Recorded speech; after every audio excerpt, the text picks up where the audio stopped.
This week on the PRESSURECAST, Pokémon invades the real world, Ubisoft opens a theme park, AMD spins off their graphics division, and Apple enters the video game industry. Plus, impressions of Super Mario Maker and Tearaway Unfolded. It's Monday, September 14th, 2015. Everything happening in the world of video games is here, now, on the PRESSURECAST. Bish.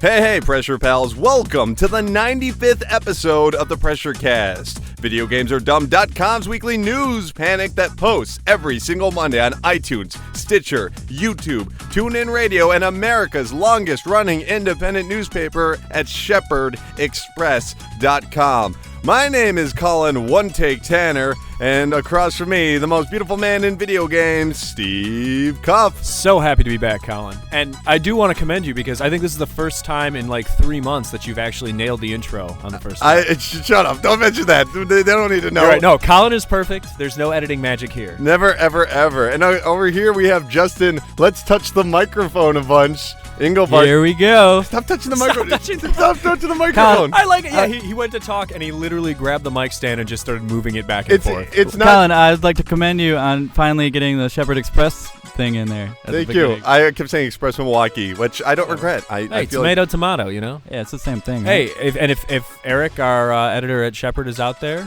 he's out there. He just won't be listening. He won't be listening. So he might listen because I'm. Hey, on Eric, this you're technically my boss. Suck my butt. Yeah. Suck my butt, boss. Okay, we're off to a great start here. Let's start off with my favorite segment in the world. It's called Thank You for the Email. Now, you might be saying to yourself, what exactly is thank you for the email? Well, I'm so glad that you asked. This is when people send us messages and we read them and we discuss. Here is a rather interesting example, and it comes from Jason from portablesofdoom.com. Colin, out of the 3 Collins that I'm acquainted with, you are the only one that enjoys pizza. Best, Jason. Colin, do you actually like pizza? I do love pizza. Who doesn't like pizza? Have you mentioned Collins on the show? that don't like pizza? Pizza in the morning, pizza in the evening, pizza at supper time. Well, you know, when pizza's on a bagel, you could eat pizza anytime. Well, I didn't know it was on a bagel, but this is news to me. He might have meant not just traditional pizza, though, not bagel pizza? So here's what I'm trying to get to. You can actually call us, 954-947-7377. Leave yourself a voice message. Actually, leave us a voice message. Leave yourself a voice message for us to hear, or send a text message, or email us, pressurecast@gmail.com. That's pressurecast@gmail.com, or even tweet at PressureCastPod and have your voice be heard. And we're going to kick it off right now with Matthew West, friend of the show. Matthew West. He's always he's a hardcore pressure pal, I might say, because Big Matty. That's what we call him. Big Matty West. Here's what he said. I have a question for you, Justin, and Steve. Oh, there you go. See? Hey, there I am. All right. Coming in third there, Steve. To answer on the next show. I was wondering, what were the most memorable games you played in the last generation of consoles? Nintendo Wii, PS3, 360, not mentioning the PSP or DS, but that is okay, Matthew. We will answer that question right now, and thank you for the email. Who would like to start off? I guess I'll start. Okay, go for it. Because I'm special. Okay. I've got a lot of really good memories from the last console generation. I think the first really vivid one that I have from... I was 8 years old. Still in my diaper. Yeah, the Xbox 360 said happy Guys, 2012. I don't know if any of you know I'm actually 12 years old. Okay. No, it was I was living in Kalamazoo, Michigan, and I was very, very poor. I didn't have any money. I didn't have an Xbox 360. A poor person in Kalamazoo? I know, with and no a college Xbox? student, no less. So yeah, I had a friend and he got a used 360, and the reason he got it for so cheap was because it was like literally like the outer shell was smashed. Like someone took a hammer to it. I think there was like a vengeful ex-girlfriend who tried to smash it. So we got it for cheap. The CD drive didn't work so well, but anyways, one of the first things I played was Castle Crashers, which was sort of my introduction to the world of indie gaming. And that game, which I think is getting a high-def remaster. It already happened. It was out this week. I haven't played that yet, but it's so damn good. Like, it really made me kind of fall in love with beat-em-up style games all over again. So that was amazing. The other big thing for me was when I first moved to California, I moved into an apartment. We hardly had any furniture. We didn't have any food, nothing. It was just a barren apartment. But I went out to Best Buy and I bought a television in Super Mario Galaxy 2. Oh, good choice. And I had like a week before I started my job out there, so I just blazed through that whole thing, and it was amazing. I absolutely love that game. Those are actually two very good memories right there. I like that. Me personally, if I can personally, I gotta say it's gotta be Beatles Rock Band. It came out on 9/9/09, I should say. So that was exactly 6 years ago, which is hard to believe. I played that game so goddamn much that when there was nothing left to play, I just learned how to play other instruments. Like, actually learned how to play piano, to play Beatles songs, and play drums. I actually went and took music theory classes because of how much I liked Beatles Rock Band. And you might be saying, what is wrong? Are you just a big Beatles fan? No, that's the power of Beatles Rock Band. I didn't even like the Beatles when I played it. You know what's true? I played that with you. I didn't like the Beatles at all before I started playing that You game. liar. You love the Beatles. No, not before we started playing that Oh, together. my I had God. never really listened to them. That game blew me away. I loved it so much, and I just became obsessed with it, and that's why I'm so excited for the next Rock Band. That was a pivotal moment for me. The other big memory I think I have is the very first night that Grand Theft Auto 4 was out and playing online, which just was like, what? How is this possible? Because while MMOs existed, there were plenty of online games. They were either very tight areas, or they were MMOs that didn't feel like they were very... You couldn't really interact with them. And being online with other people and just like shooting at a car and then everybody getting in the car was like, this is so weird and amazing. And I remember I was playing with somebody online, and I actually was in a helicopter, and they shot my helicopter down, and I jumped out, and I immediately hit a light post and then fell another 80 feet and didn't get hurt because I took the initial damage from the light post. I was like, how did I survive? It was so good. Those are two of my favorite memories from last generation. And all the Castlevanias on DS, just fuck. So good. Absolutely. All right, I thought you were going to say the Castlevania fighting game on the Wii. Yeah, Judgment. There's a Castlevania Memories. fighting game? Yeah. Just memories. Castlevania Judgment on the Wii, where you fight the Time Reaper because he's going through time and he's trying to get Dracula to work for him or something. It's really weird. How much? Dracula wants a lot of money. Yeah, Dracula runs a hard bargain. Justin, what are some of your memories of last generation? So your favorite memories? Oh, Xbox 360 probably. I was like Steve. I didn't have one. Just the form Oh, factor. Xbox 360. I went through like 6 of those things. I did the towel trick where you wrap it up in the towel to get it to work Jesus. again. Is this your best memory? This is what you look back on. You're like, memories. I love when my Xbox broke 9 times. What- I thought you guys meant hardware memories. No. Yeah. Talking well, about software. yeah, over here? games. Like, what were Games, some of your favorite memories? Lots of Gears. I like playing the Horde mode a lot. Yeah, on that was a big deal. It's a lot of fun playing that multiplayer. Right. Sports game. I mostly just play sports games on the console. I so. think it's safe to say that last generation was when NBA 2K really took off. Like the alley-oop was always a really cool feature in the previous love games. alley-oop. But like, There's a lot of canned animations. You could just memorize animations for a pretty long time. yeah, it's true. What about NBA Jam? That was a fun time, right? Yeah, you were big into that. I was into it. like the Wii and 360 remake version? Yeah, it's it good. was good. I mostly prefer playing the portables, though. I'm sorry, guys. I think my problem with the 2K series was always I would play it like it was NBA Jam. Ooh. And same thing with like the college hoops game, which they discontinued in like 2007. Yeah. I would just like, oh, here's a recruit who's 7 feet tall, and my team sucks, but I'm just gonna toss it to him and have Shoot him threes dunk. with him the whole time. Yeah. Okay. I think that. What about Meteos or whatever that was on the DS? Oh, Meteos was really fun. Same with Oh my God, Luminous I or love whatever it Meteos. was. Yeah. Meteos was always Both too those hard games for are me. about equally good. Yeah, I love puzzle games. I couldn't wrap my head around that one. I still could. It was just too different. but I you don't played know. Luminous a lot. You like that one a lot. Yeah. Feel the sunshine. Feel the sunshine. Oh my feel God. the sunshine. Like, all right. What about Patapon too? Oh man, Oh, man. Patapon. Okay, seriously. All right. I think that will answer that question for you, Matthew. By the way, thank you for the email. Up next, we have Greg, big time fan of the show. Big Greg. Hi, Greg. He's an awesome guy. Totally awesome. Love the show. I listen to it on my long trips at work. Very fun and helps the time go by. Sorry you get, but when he's off of work, he doesn't fucking listen to this No. shit. He's like, Keep working, man. Please. yeah. He likes to enjoy his free time. His job is a crossing guard. He's just waving the kids. Hold on, pressure cast. Go. What was that movie? National Lampoon's Senior Trip, where it was the guy from Kids in the Hall. There would just be cars going by at 60 miles an hour. He just kept going, go, whenever there was in the car.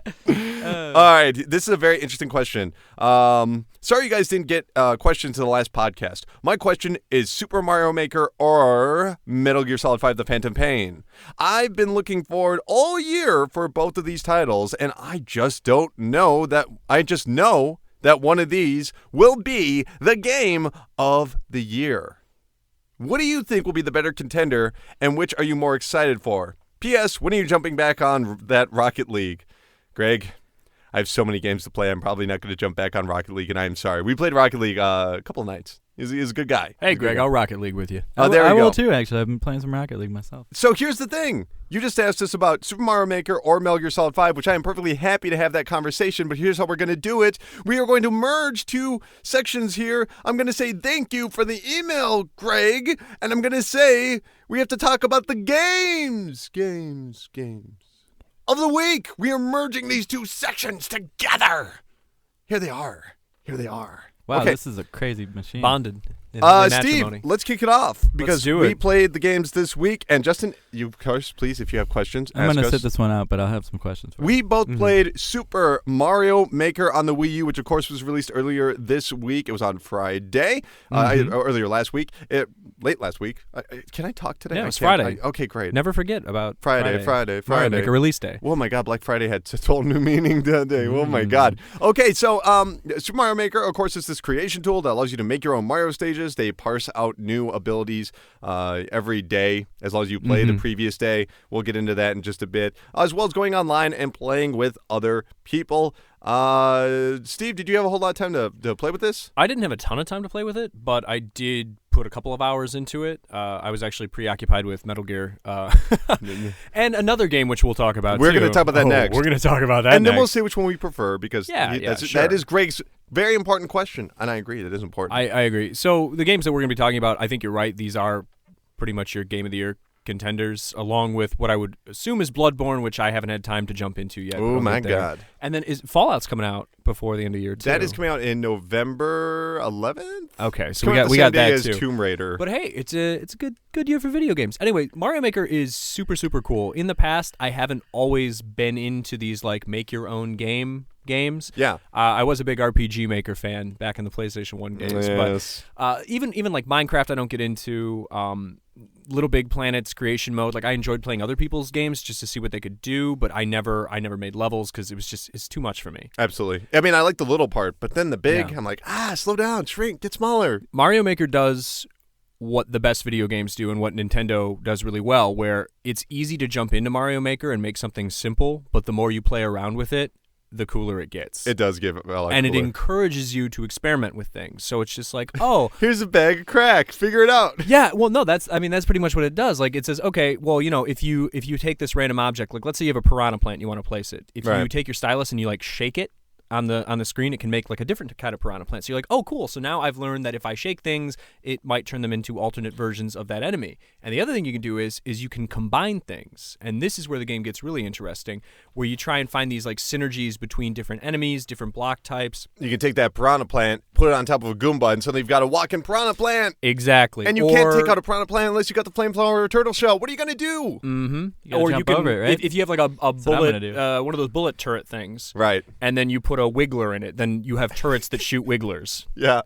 which is incredible. Or you can put a Goomba in a question block like every other 4-year-old has done on every single stage they've created. Ooh. I'm just Sick burn. You know what I love about this game though is that it starts off and it's world 1-1 from Mario, and but there's little pieces missing, and they just kind of take advantage of that, and they say, "Oh, see, well, we finished the level together." So when you start off the game, it's not, "What do you want to do? You want to play or create?" They are literally forcing you to create stuff before you can do anything else. They won't even unlock the main menu until you spend a certain amount of time in the Maker Studio. Also, side note, you can die on the main menu, Yes, you can. which is amazing. If you hit one of the letters on Mario Maker, enemies fall out and they kill you. It's pretty amazing. Here's my thing about Super Mario Maker. Miyamoto is going to make some stages. The guy from Rayman, Marcel, he's going to make some stages. Everyone else kind of sucks. Here's the thing. You have to make your own stages, which I think is quite enjoyable to a certain degree. But all the other user stages are awful. For the most part. I played, I think, maybe 4 or 5 that I really like, and I've starred them. I've starred them so that I can actually show them off in a video I might do in the future. My issue with Super Mario Maker is that the fans of Super Mario Maker are stupid. They're stupid people, because what they do, and this might be bothersome people, but they are so stupid that they don't like playing the game. They just like starring shit. The number one map, or whatever you want to call it, level that's been created is don't touch anything. That's the number one stage. Don't Great touch name for a anything. stage. And it's this amazing Rune Goldberg machine that essentially just launches Mario, and you don't have to do anything. And he just lands on the end of the map. Yay, hooray. The next one is called Push Right and Enjoy, where you don't do anything but push right. So we've now gotten That's into... really interesting, So- actually. What? Yeah, so here's the thing. Of the Wow. most popular stages, at this point, the most talented makers are only talented at making stages that are that play themselves. That's the game to them, is can I make a stage that plays itself? And the people keep rewarding this by giving it stars, so at the very top of the charts, it's only stages that you don't play. Well, That's actually, I mean, I that's weird, but it's really interesting, like that would happen, because I would imagine it'd be sort of like a what's that? Kaizo Mario or Kaiju Mario. Do you know what I'm talking about? No. It's a series of ROM hacks that some guy made where it's just like super, super hard versions of Mario. I think there's 3 of these games. And I figured that would be what most people would kind of default to, is here's this ridiculously difficult level, and then that's what people like. But it's interesting that what people are enjoying are just nothing. So here's the problem, all right? We were talking about the curation process beforehand, and they do have a very interesting one. Mm-hmm. You cannot upload a stage until you beat it yourself, okay? But you can actually you can reward a creator without beating their stage. So it now becomes this point where you don't actually have to do anything. You can just star all the stages that you want. They have this. They have a featured section. They have a new and upcoming section, and then they have like the most starred section. You can go from week to region, a bunch of different ways you can measure it. So here's the fucking problem, though, is that if you use either the feature or the up and coming one, you're just digging through shit trying to find a halfway decent stage. And if you actually go to the system that's designed to have the very best stages, it's just stages that you don't play. So it's really infuriating. I think it's tough too, because, well, one, this is a whole new tool set for people. It's not something like Little Big Planet, where if Little Big Planet, what number are they on now? 4, 3? They would be on 4 if they Yeah, did. okay. So if Little Big Planet 4 came out tomorrow, then you would instantly have high quality content because people are used to the tool set. And it would this import all the levels too. Yeah, so this is a completely new thing for people. So the cool thing about Mario Maker is it's fun now, and it's super interesting, and it's really engaging, even if you're not into this creator stuff. Yeah. And I understand that, yeah, some of the content is not so great, but I think in the coming months, it's only going to get better. See, and that's where I'm skeptical. Because right now we're starting to reward these people that, like I've said, have made stages that you don't play. And so that's going to influence creators, because they keep saying, go and get inspired. And if you're going to get inspired by what's the most popular stages, it's going to be that very system. Now, of course, everyone else is trying to make their own perfect stages. I already made my perfect one. It's called Just Jump, where you just jump and you have to land on That blocks. sounds like a good stage. It's a real good stage. Really good stage. Also, what I've noticed that's really fascinating is the worst stages are New Super Mario Brothers stages. And I think it's because the people that are playing it are younger. That's my assumption right there. Whereas the best stages are Super Mario Brothers 3 stages, probably because that's when people were, cognizant of their surroundings and what made a game work. It's almost like a psychological test on Mario fans, the most hardcore of the hardcore, because you have to have a Wii U. Yeah. You better be hardcore about Nintendo. Well, and we should say too, like, you can't, unfortunately, I wish you could, you can't blend styles. Like, there's a few limitations. One is, so if you start off and you're like, okay, I'm going to use a Super Mario Brothers 3 tile set, then you're committed to that tile set, and you're also committed to the rules and physics of Super Mario 3, whatever those may be.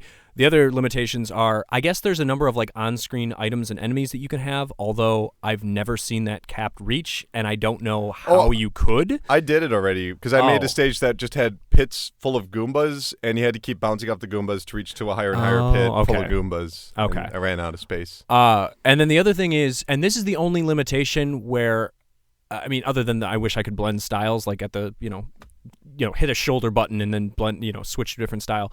The timer, you can put it up to 500, but you can't turn it off. No. Which 500 is fine, and I'm guessing it's like a memory limitation thing, but I was kind of interested to see if people would try and make some more like long form type of Mario levels.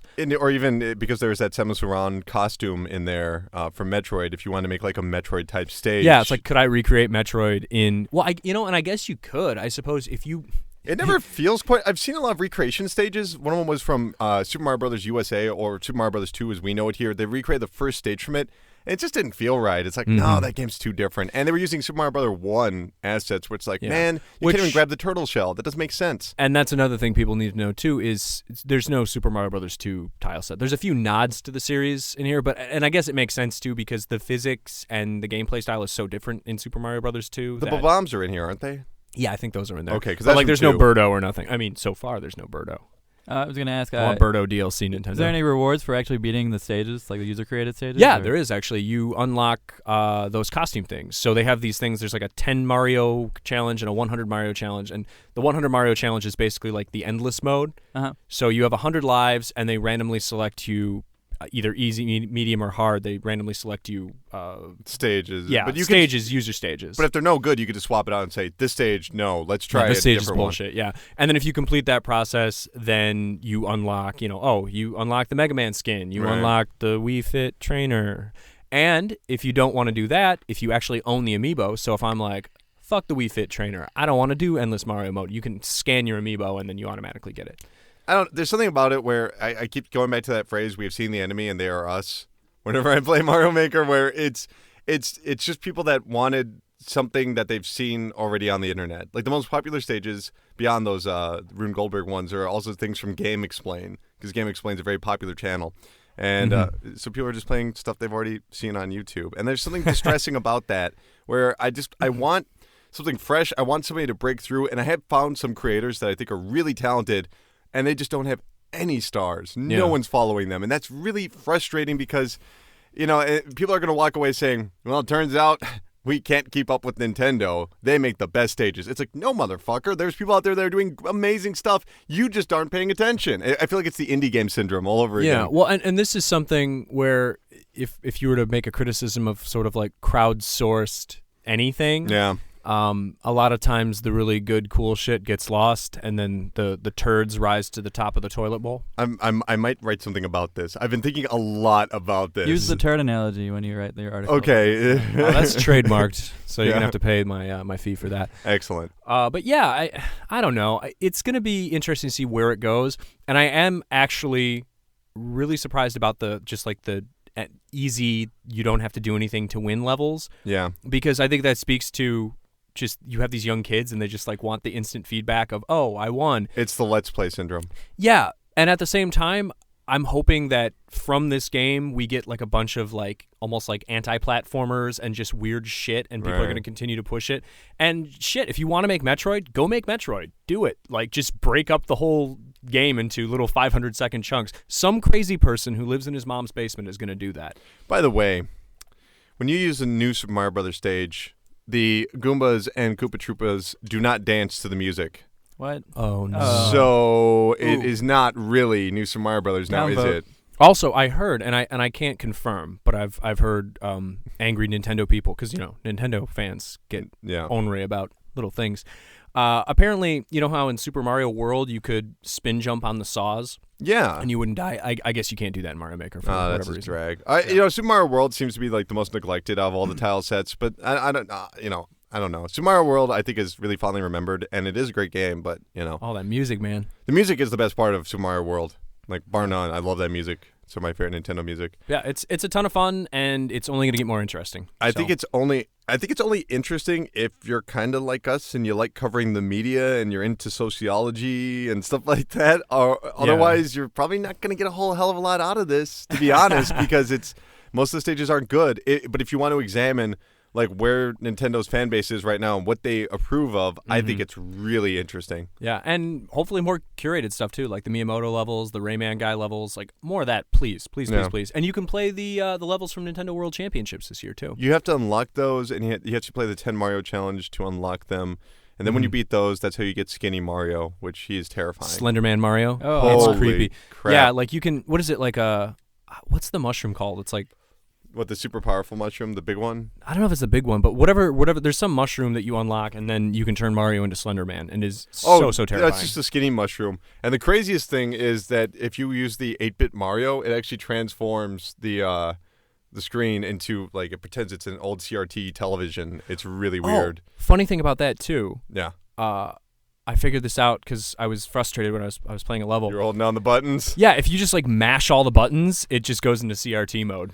But it goes into CRT mode on New Super Mario Brothers. What's up with that? What's up with that? Well, what's the deal? As Liu Kang would say, what's up with that? What's up with that? What's up with that? That's right. So, When he does his bicycle kicks. let's go up to the next game, which is Metal Gear Solid 5, The Phantom Pain. We already talked about it last week. But we didn't hear from Steve for some reason. Most important guy in the room. I'm Yeah. actually I was at very a family interested in reunion, man. I was hearing what busy Steve talking says to relatives about that I haven't seen since I was like 3 years old. This is family business, and this is for all the Metal Gears that can't be with us. all right. Okay, so yeah, I like Metal Gear Solid: The Phantom Pain way more than I thought I would. Yeah. Way more than I thought I would. It is, it's the kind of game where I don't see these games very often, where I have to take a step back and it's just like, holy shit, this actually got made. Like, this is a thing that exists. Like, everything about the game is ridiculous, and it's so detailed and so polished and huge. There's a few issues. Oh, there's issues. With the polish even. I had a grenade icon stuck on my screen for 4 hours. Oh, Jesus, that's horrible. It kept warning me there was a grenade next to me, and so I left and went to a different country, and it was still there. I'm like, oh, God, it's keeping track of thousands of miles away. I think they've been doing a really good job of patching the game, too. Like, some of the things that I noticed in the first weekend that were issues aren't issues anymore. Like, when I first started playing the game on launch day, whenever I would go into my little iPhone or whatever the fuck you use. iDroid, yeah, whatever. Haha, see, it's funny. It's like iPhone plus Android. He actually had an iPod in Metal Gear Solid 2, so the Kojima. Jesus. Kojima. I wish Miyamoto. But like going in between screens, like I'd select a mission and the iPod would just like hang there forever. Like Play offline. It's way faster. Well, and that's still an ongoing problem is most of the time I play offline because it seems like there's been a lot of server maintenance and shit lately. Like I haven't touched the multiplayer. So, but yeah, like this game is huge. It is ridiculously huge. It's bigger than Skyrim huge, bigger than Fallout huge. It's massive. I've been playing for 2 weeks, and I'm kind of the obsessive type where I have to do all the side missions and shit. Yeah, I'm at 30%. Yeah, no, I'm not even there. I'm Wow. at like 10%, and I don't even feel like I've scratched the surface of the game. It's So, I mean, insane. in case people don't actually know what the game is, you essentially are playing as Big Boss, going throughout a country to, either kill or capture people, to kill or capture tanks. Very, very simple. But yet at the same time, you can use this Fulton device to take any sort of supplies back to your base, build them up, send troops out on missions, build up new items, get new partners to help you out like a dog or a sniper. And Oh my god, I love the puppy. it all just feeds back into this cycle. And I've really been doing a lot of thinking about Phantom Pain lately, and I decided, I was trying to figure out, is this game actually good? Because I can't stop playing it, but is it actually good? Or Or is just it locked in the feedback loop? or is it addictive? And addictive isn't good. And I think people mistake that a lot. They go, I can't stop playing this game. It's so good. No, it's addictive. I played Fallout Shelter like pretty regularly for 2 weeks. It was not a good game. It would just happen to be addictive. And the more I think about it, I came to the conclusion that, yes, The Phantom Pain is a great game. And the way that I reason this is because it's not that you can just do that same core Fultoning objects, people, over and over and over again. It's the depth of what you can do within that world. And I think the best example is what a lot of people have been talking about is that you get these tapes that you play on your cassette, and you have a speaker on your Walkman. And one of them is a man that's having a bad time in the bathroom. I don't know if you heard about this. He's taking a big shit. If you hide in a toilet and somebody knocks on there like, hey, get out of here, you can play that tape and they go, oh, never mind. It's stuff like that. It's these small nuances. It's these layers upon layers upon layers. Or if you're fighting one of the, if you're trying to rescue one of the guys that escaped Mother Base, like one of your old soldiers, if you get into a cardboard box, he won't fight you. He'll go, Big Boss, I always knew you were alive, and just surrender because he recognizes that you hide in cardboard boxes. Oh, I didn't know that. I heard it I on... gotta tell you about what I've been doing to remedy that situation. I heard it on... I either heard it on Bombcast or Podcast Beyond, and I was like, oh, okay, and so I tried it out, and it absolutely works. So while the core gameplay is addictive, it's all of those extra nuances to the gameplay, all these thoughtful ideas that there's always going to be a consequence for every action that does make it a great title. And so it took a while, though, because when you really think about it, you can't stop playing this game. You have to start worrying, have they just created this special sauce? I can't stop smoking. It's great. Yeah. So how have you been taking care of these escaped soldiers? Okay, so I didn't know what to do because these escaped soldiers, they're possessed by something, and they just sort of like they're running around all crazy, and they're super fast. So Bro, they've been on their own for 9 years. So it's hard to run them down, and then when you get close to them, they like punch you in the face and knock you down. Did you get the grenade guys yet? No. Oh, Jesus. So what I've been doing is I hop on my horse and I run them over, and then that knocks them out, and then I put a balloon on them and take them away. You can't even CQC them because they will not tolerate that. They will throw you down before they go down. Yeah. So, and I totally agree with you. Like, the coolest thing about this game, and this is something that I really noticed in like Metal Gear Solid 3, was the game really encourages organic discovery. Like, they won't explicitly tell you things, but it's like, okay, you have these tools, you have this world. If you can think about something that you could possibly do, you should try it because it'll probably work. So there's a lot of little things like that. It's just like, oh, wow, this is super cool. And I feel like in the coming months, people are going to continue to discover these things. It's also the level design. My God, the level design is so good. It's not just the bases, though, because the first place that you play in is Afghanistan, and it's got very high walls. So you're very closed in. You can't do anything. Yeah. And that was very frustrating for me. And then the second area, there's like, you can climb over anything at all, whenever you want. And it's actually just trying to educate you on the basics, saying, no, these walls are not to prevent you from getting out.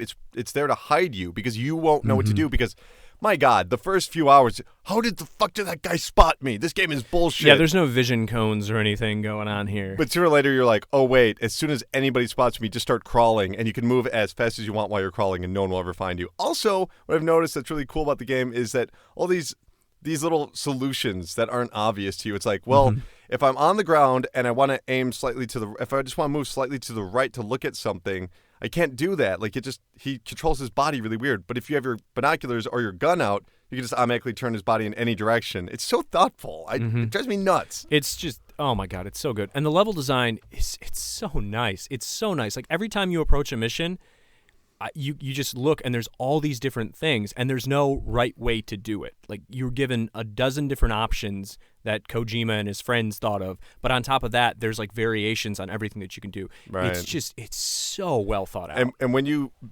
become, freaking Batman or Daredevil or whatever you want to call it, and you just run into a room, full sprint, grab the guy, slam him so his friend turns around, trach him, throw a sleep grenade out the window so you can run out and extract the prisoner while taking over the base in 5 seconds. You're like, whoa, how did I do that? Because this game is not easy. No. And that's what makes it so much fun, is that you actually feel rewarded. I think if it was any other, that's another thing about the addictive nature of this game. If it wasn't so difficult, I wouldn't approve of it. It's not always just giving you that reinforced positivity. After a while, it's like, yeah, you got more gun turrets, big deal, who cares? But when you actually get in there, get that soldier, like, here's $80,000, you did a great job, you're like, yes, so good. Yeah. Pretty jealous of you guys. Couple other things I want to say about the game really quick. It's super good. Yeah, you should be jealous. It's super good. It's so weird. Oh yeah, so weird. Oh yeah. And this is one of the other reasons why I love this game so much, is it's got this level of like AAA polish, and it's so huge, and in a lot of ways it's like the definitive AAA game, but it's also so video gamey on like such a high level. And there's so much weird Kojima shit. Like, I cannot believe that Konami was like, here's $80 million, be a weird-ass motherfucker. Like, it's just bizarre, which is great because a lot of the game is super serious, but it never takes itself too seriously, and it has these kind of lighthearted moments that break it up, which is nice. And the other thing I really like about the game is it reminds me of one of my favorite games, Far Cry 2. Because yeah, you brought that up. Yeah, I think I tweeted something about it like when I first started playing it. You texted me. You're like, you gave me the old hot take. Yeah. I'll say this. Well, no, you go for it. Because, well, if you've played Far Cry 2, like the Phantom Pain, it's an open world, but within that open world, there's like large hubs and then smaller hubs within that hub, right, to kind of travel between. So it has that feel for it. And Far Cry 2, a lot of people forget that it's kind of a stealth action game more than a first-person shooter. And Metal Gear Solid has that same feel to it, where it's about like looking at your surroundings, understanding what's around you, kind of taking in the level, figuring out where enemies are, and then sort of adapting to those circumstances. And unlike previous Metal Gear Solid games, especially like, Metal Gear Solid 1 and 2, if you can't be stealthy, it's not the end of the world. Like, if you screw up and get seen by someone, you can make it out of there. Oh, sure. And be okay. I mean, that's nice. I thought about it. I want to agree with you, but whenever I think about it, it's just like, I don't know. This just kind of feels like the binoculars are Far Cry. Mm-hmm. There's no way they got that from anywhere. They totally lifted that from Far Cry. But it really does remind me of just like Snake Eater, but bigger. And you know. Oh, it's certainly it draws a lot from Snake Eater, which thank God it didn't draw from Metal Gear Solid 4 heavily. I love Metal Gear Solid 4. You would. I love it. But yeah, it draws heavily from Snake Eater, and I didn't play the PSP game, but I guess that's where like the whole base building thing kind of comes from. Well, the base building thing also came from Portable Ops, which is the game that nobody talks about because you actually had to drag people back to a truck before the vaulting stuff. Oh, Jesus. It took forever. Yeah, now you can get soldiers by knocking out enemies, tying balloons to them, and then all of a sudden they're your friends and they love you. By the way, just one more thing about this. When I found the escaped Mother Base soldier who'd been gone for 9 years, and Miller went on and goes, "My God, I remember him. Bring him home to us, boss." Attach the bloom, shoot him up in the air. You're going to extract him? What what is wrong with you? You just told me, you just had this impassioned speech of bring him home. Like, they just play that randomly. I hate that. I got a guy that literally had A pluses and A's in every other category. He goes, "You're going to extract him?" "Yeah, I'm going to I yell at my TV. I go, "Yeah, I'm going to extract a Miller. Yeah, I'm going to do that." Like, that is. Has he been the best part of your team now? But yeah, I think extracted him, though? if you haven't played Phantom Pain yet and you're kind of interested in like what the experience is like, it reminds me of watching I've watched like Let's Plays of people doing no death runs in Far Cry 2, where it's just like, okay, you can get in a firefight if you want to, but you're gonna be overpowered and these enemies are smart and tenacious and they're gonna come for you. I think I've killed 4 people and it was all an accident. I felt so bad. I don't kill. I never kill. You don't kill? No kill. I stab the shit out of people after I interrogate them. See, whenever I played Metal Gear Solid, all the Metal Gears after Metal Gear Solid 1, it's always no kill. My only problem is, this is what I do. I'm a horrible human. So I will lure all the enemies to one section on the map. I will knock them all out, scan them, figure out who has the best attributes. I will balloon them away, and then while the rest of them are sleeping, I will shoot them in the head. Oh my God! See, here's what I do. Which is makes me a horrible person. I knock somebody unconscious, pick up their body, and then throw it in front of another guard who will look over and go, "Huh?" And they'll knock him out. Fulton, his friend, walk over to the next guard, throw the body in front of him, "Huh?" And throw him down. It's one of the best games I've ever played. And if you're much fun. So, Greg, Metal Gear Solid. Well, I mean, actually, the answer is if you're going to play one game this year, it should be Shower with Your Dad Simulator 2015. Okay. Do you still shower with your dad? Wait, can we run through this real quick? We're almost hitting 40. I'll do it real quick. Shower with Your Dad Simulator is 99 cents on Steam, so buy it right now. It boots up and it looks like a Commodore 64 loading screen. Basically, it starts off as a simple match game. You choose a child, and the child has a corresponding dad. All 3 of the dads that pop up on screen are there, and you have to like walk over to the right dad. As soon as you hit your dad, you get points, and then it resets them randomly, puts them places. There's obstacles like puddles that make you slip into the wrong dad, things like that. And then it gets weird. Oh, okay. It gets really After weird. That. It's got this kind of like Super Wagon Adventure type of vibe to it, where you think you know what's going on in the game, and then you're just like, holy shit, what is happening? I won't spoil it too much, but I think at one point, I think it's when you hit 69 points, because of course, then you unlock the dad loadable content. And basically, it turns into like a side-scrolling shooter, and there's just naked dad penis everywhere and bad dad jokes. It is so good. So good. So rewarding. And it's not just a one-off, cheap, shitty Steam joke game. It is the motherfucking gospel. It is the game of 2015. I should mention one more thing. I did play Tearaway Unfolded, and I said I was going to talk about it in the intro. Oh, yeah, is it good? No. Fuck, really? No, it's It looks so cool. It's fun. It's fun to make stuff. It's not fun to play. It's fun for the first half. It just wears out its welcome and just keeps adding ending after ending after ending. It is the Return of the King of cutesy platformers, like Jesus Christ. It's just way too easy? No, actually, I can't. In fact, my biggest criticism of it is that its over-reliance on failure states, which I'll be putting up a review on Tuesday, so just wait for that. That's me talking about it. There you go. I'm sorry. I recommended it on the first hour, but man, that game wears out its welcome by the end. Yeah, so just get Shower with Your Dad Simulator instead. There you go. That's a better thing to do. Okay, gentlemen, we're hitting the 40-minute mark. So what do you say we take a break and then we will come right back? Okay, we have the Earth-Shattering Stories, Hype Train, Chart Park, Idiot of the Week, Pocket Talk, Strong History. Let's go, gentlemen. We'll be back right after this. Hey, Colin. Wow, what's this? Oh, it's just my packages. I want my packages to go in the mail, but I don't want to go to the post office because whenever I go to the post office, they say, hold on, let me get my manager. And I say, I didn't ask your manager. And then the manager comes out and goes, what's this all about, sir? And I say, I just want to mail these packages. I heard you were harassing my employee over here. And then they call the cops, and I'm in jail, all because I just want to mail one little package. There's a lot of packages here, though. I know. Justin, can you go to the post office for me or something? No, here. Why don't you use this? I got this free scale from Stamps. Stamps.com. Stamps.com. Is this a pamphlet with you? You brought a pamphlet? Yeah, I brought a pamphlet. So, well, I'll just show you how to use it, though. Don't read the pamphlet. You don't need to do that. Let me get this right. So I get $5 of free postage. $5 for signing up. That's if I use this 4-week free trial, and then I'll get $40 in postage after the trial.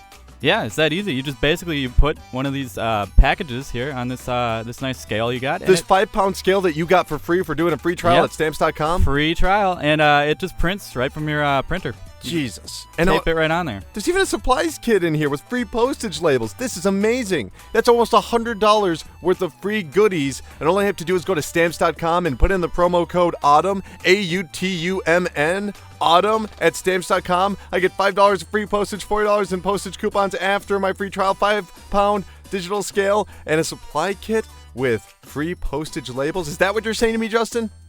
Yeah. I don't need your scale anymore. I'm going.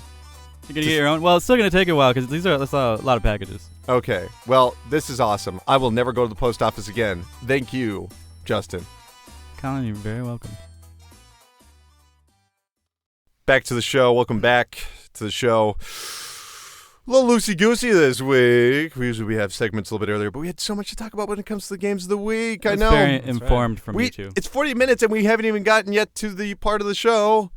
Oh, no. Oh, goodness. No, it's coming. Kabloom. Check it. It's the earth-shattering stories of the week. It's not goddamn train time, Justin. Not train time. It's earth-shattering stories time. We have to discuss Pokemon Go. That's right. Earlier this week, Nintendo and the Pokemon Company and Niantic. That's what I think they're called. Niantic. They were a company that was involved with Google. They were part of Google. Now they're independent. They created the game Ingress. If you're going, excuse me, what is Ingress? Ingress was this game that you played on your phone where you went to real-world locations like, hey, we got the water fountain over on 4th and Boulevard. You go over there, and you got to battle the evil. And if you win, maybe somebody from the other side is going to show up and go do that thing you just did. Hey. Was it evil? I thought it was just two teams going against each other. Well, the other team's evil. Augmented reality games, man. So they've announced that they're going to be making something called Pokemon Go, where you're going to be catching Pokemon in the real world. Is Pokemon still as popular as it always was, or a lot of people's Pokemon Go's Pokemon went? I don't know if it's as popular as it always was. Like, there was definitely a boom, but it's never, I don't think it's gone downward at all. No, it's one of those things like Sesame Street where we've gotten to the point where if you are a child under the age of 8, then you are familiar with and enjoy Pokemon. Yeah, even though they coming to HBO? They probably don't even know the original 151. In the trailer, it was rather interesting. They actually had a lot of older people. They didn't show too many children playing this, which I thought was actually rather interesting. But the end of the trailer involved a bunch of people in Times Square running together to fight Mewtwo, and then they all caught him, and everyone in Times Square freaked out and cheered, which is marketing bullshit. That will never happen. If it's that easy to get Mewtwo, I don't even want to play the game. But you also have the Pokemon Go Plus. It's a wristwatch you attach right on there. It vibrates because it's connected to Bluetooth. It says, there's a Pokemon over here. Pokemon over here. Don't you want to get Manchop? Manchop is at the grocery store. So you got to go over to the grocery store and get Manchop. I can be like, hey, Justin. Hi. I got an Ekans in my pants if you want to catch it. Now here's the craziest part though, is that if you find that Manchop, you go there and I see Justin. I'm like, Justin, what are you doing here? You go, I got this thing on my phone. I already got the Manchop. Sorry, dude. Yeah. So I mean, basically, if you are a predator of children, there's a new avenue for you. Which that was my first thought is, wait a minute. Yeah. Well, and that's interesting too because I own a windowless van that I call the Pokeball. So okay, great. Very discreet white van. It's got like Ash Ketchum with the wrong colored hair on it. Yeah. I got it from discreetvans.com. It's got like Pikachu and Ratatouille and fucking Elmo. It's just not even. So you're saying it's got the art from like a defunct daycare center? Yeah, that's what I was going for. So That's what we know about it. It's coming in 2016. Pokemon Company is an independent company, but Nintendo is involved with this project. No word on if this is involved in either A, their quality of life, because that involves a lot of walking, or B, if this is part of their mobile effort that we heard so much about from Iwata before he passed. Probably both. Here's the real question, though, gentlemen. Is this going to be a big deal? Yeah, it's gonna be huge. Yeah. Oh, yeah. It's going to be huge, and here's why it's going to be huge. First of all, people are going to try and play this, and like there'll be people like me at work, like throwing invisible Pokeballs at walls, and my boss is going to think I'm insane. But more importantly, I love it, Cup. You get a promotion. Cuff, you're crazy. I love the way you catch Pokemon. You're a wild man. This is what I'm talking about. Everyone, look at this. Is that how he sounds? Yeah, basically. It's like Glengarry Glen Ross. He's James Al Pacino. Jameson. Parker, get in here. You too, Cuff. I like your attitude. I like your moxie. All right. Anyway, Peter Parker. the reason why this is going to be so big is because if you look at things that are popular for children, they are things that are distractions at school that then teachers and administration try to ban, and then kids play with it anyways. See Pogs, briefly yo-yos, other shit, video games, all kinds of things. This is going to be the greatest distraction in the history of distractions. So, yeah, I feel bad if you're an elementary school, middle school teacher. Good luck.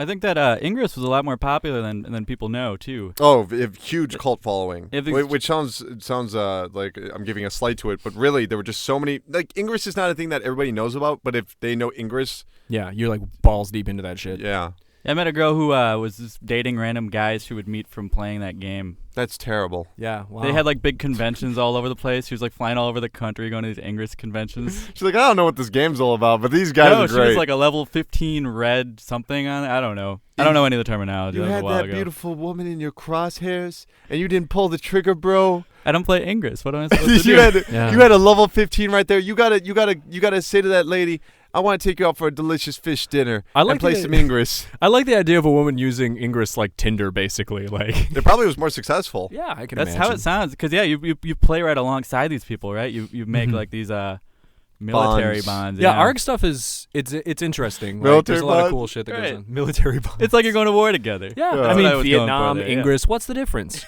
No, same thing. Yeah. War games. Yeah, that's a good movie. Matthew Broderick. The only way to win is to not play Ingress. The only way to play is to not Win. win. So Pokemon Go 2016.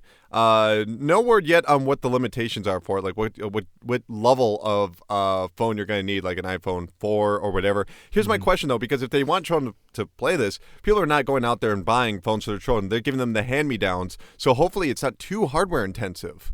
You know, because if that's the case, then some of these kids are not going to be able to enjoy it, and they do need to focus on the children. I don't think it'll be hardware intensive. Most of these games, like any kind of ARG game, is not hardware intensive. It's basically just like if you have GPS enabled and you have a camera, you can play these games. I could play Ingress on my iPhone 4S. So Yeah, there you go. And Wow. I doubt this will be too much more than that. Plus, kids are shitheads, and parents like to throw away large quantities of money by giving them those shitheads very expensive phones. They just want nowadays. to attach GPS to their children because they're like, oh, Jesus. Yeah. Whatever. No, Amanda works for my girlfriend. She works for AT&T, and like the amount of small children that have iPhones it's staggering. Man, you're busting out Amanda's information here. I am. You're not supposed to be leaking that shit. It's my hot babe of a girlfriend. I totally have a girlfriend, guys. I totally Amanda, get in here. Your boyfriend is great. I saw him doing this. Amanda. I'm definitely Steve's girlfriend. He was throwing Oh, shit. what's up, Amanda? Yeah, he was throwing shit in an invisible wall. Now you're getting a promotion too. All right, fantastic. All right, that's gonna do it for the earth-shattering stories of the week. Is that a train that I see? Yeah. Is that Drops of Jupiter I hear playing?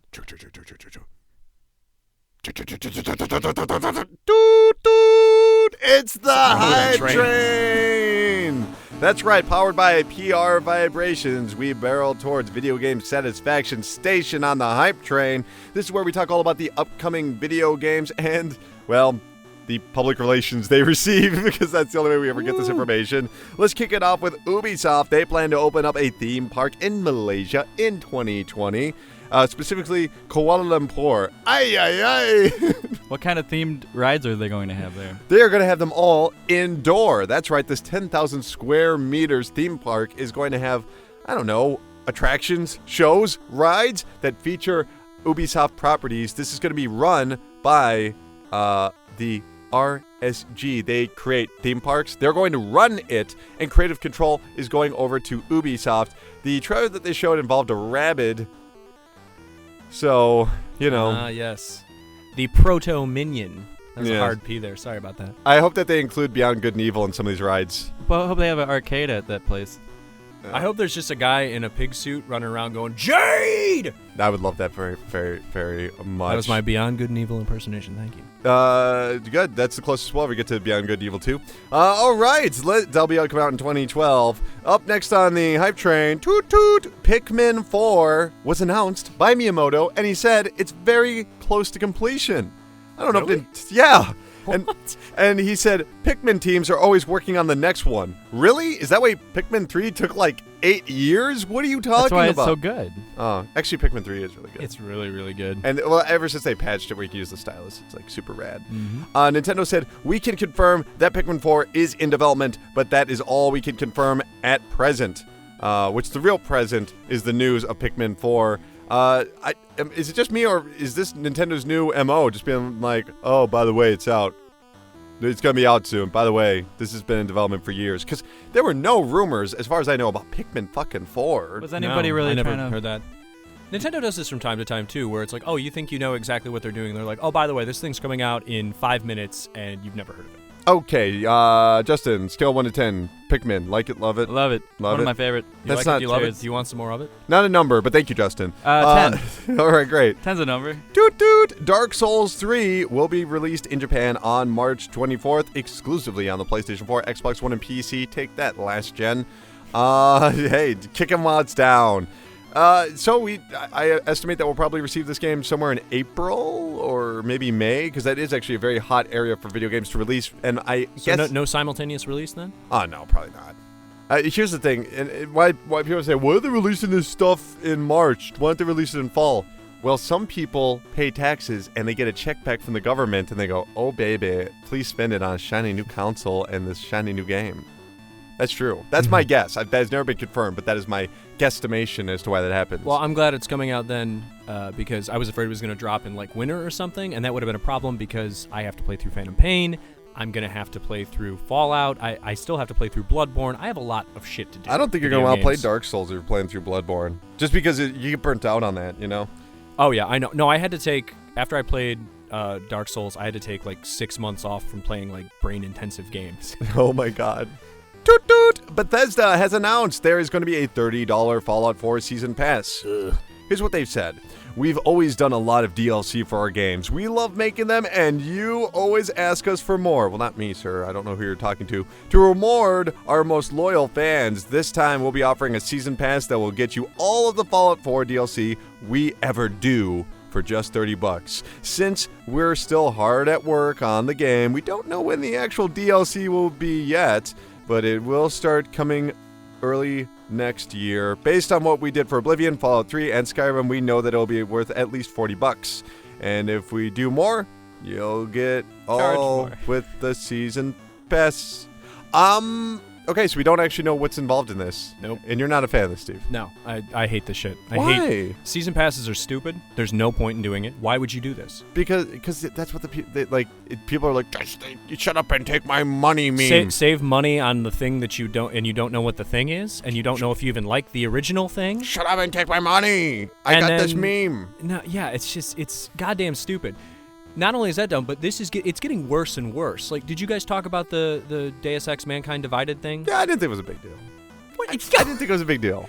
Kickstart our DLC by pre-ordering it? That's insane. Well, it's even- gross. It's a lot of middlemen. It's very gross. I thought it was fine. It is super, super gross. You can blame the culture. Don't hate the player, hate the game. I do hate the player because the player is Square Enix, like, perpetuating this horse shit and setting new standards for being slimy. And it's fine because that's what Kickstarter does. Listen, do not pre-order anything. Anything. You know what? The difference is, and you and I have talked about this, the difference between pre-ordering and kickstarting is by kickstarting something, you are making sure it comes to fruition. Like, if you do not kickstart it, it may not exist. Whereas with pre-ordering, if I don't pre-order this DLC, it's going to come out regardless, but I don't know what the fuck it is. So you know what? I'm going to wait. I'll probably buy Fallout 4 day one, and then you know what I'll do? I'll wait until the Game of the Year edition is $5 on Steam in like 2017, and then I'll play the DLC. But I don't know. I'm all for pre-ordering. I think pre-ordering is right now it's good for the industry. And I know that's not popular opinion. Fuck the industry. I love the industry. The industry is Oh my God. What would Mark say about you? Yeah. Who's Mark? Marks. We know who Mark Oh, is. Mark. Marks, Carl. I love the games industry. I love the company. I don't hate any company. I want to make that very clear. We got the idiot of the week where I call out people, so obviously there are things that I am against.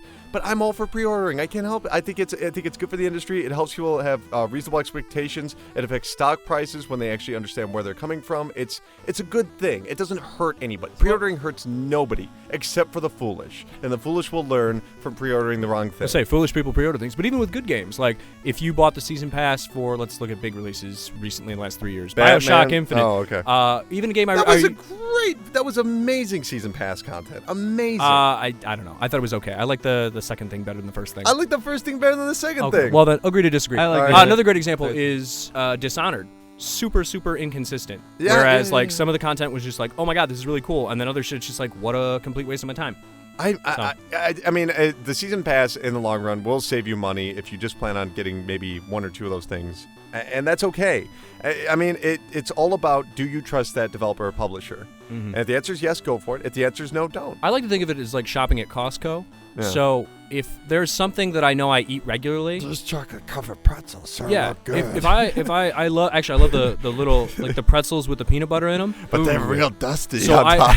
I will get the 10-pound jug of peanut butter pretzels. I do because love those. I know I can consume 10 pounds of peanut butter It's like pretzels combos. in They're like 2 or good. 3 sittings. Yeah. Now, if there was something and I was just like, oh, I've never tried this thing before, but it might be good, from Yeah. a food manufacturer with a pretty good track record, but I don't know. Glencoe. Am I really gonna, even if I'm saving money long term, do I really want to invest in like 60, I don't know, walnut bars or something? Like, I don't fucking know. But that's just, I guess. Agree, disagree, just because we have so much of the show to get to. Wait, 1 second though. Okay. So you're saying they're kickstarting DLC now? No, it wasn't kickstarting DLC. It was giving additional content when the okay. game is released. Yeah. Oh, if you guys pre-order stuff, then I guess we'll do some more shit for you. I guess. And the game might be out, but that's okay because they're No, gauging. they're fuckheads because all of that stuff still exists. They're just dangling it over us. And that's no, they're not dangling. They're saying, hey, give us Sword money. of Damocles. All they're asking for is money. It's just money, and they have to make the game. Oh my God. And you have to buy. If you want to play the game, you have to buy the game. It's okay. I mean, if you're already gonna buy it, just do it. It's just okay. I'll bring this up again Do you next week. do you trust Eidos Montreal? No. Then don't buy it. Did you like the last game? Not that much. Then don't pre-order it. No, And I'm if not you going to. and if you did do it, that's just where I'm from. That's where I'm coming from. That's all. you know. Aliens, Colonial Marines, never forget. Yeah, but that's because it was Gearbox. The next, and I'm actually working on something about pre-ordering. I keep bringing up stuff I'm working on, but we'll get into it later. Okay, we'll bring it up later. Okay, Alright. Rockstar. Wait a minute. Toot toot. Rockstar might be not releasing anything else for Xbox 360 and PlayStation 3 when it comes to the Grand Theft Auto 5 content. That's because they've just created free mode events that's dropping tomorrow, September 15th. All right, awesome. Cool. What it does is you were just in free mode, and then it'll say, "Hey, everybody, show up here," or "Hey, this guy, everybody, kill him," or whatever. You're just automatically engaged in these events. But here's what they said: as we previously mentioned, we always knew that there might be a point where we would reach the technical capabilities of what the older generation of consoles can handle, as each downloadable update requires additional memory, both for assets and for additional scripting.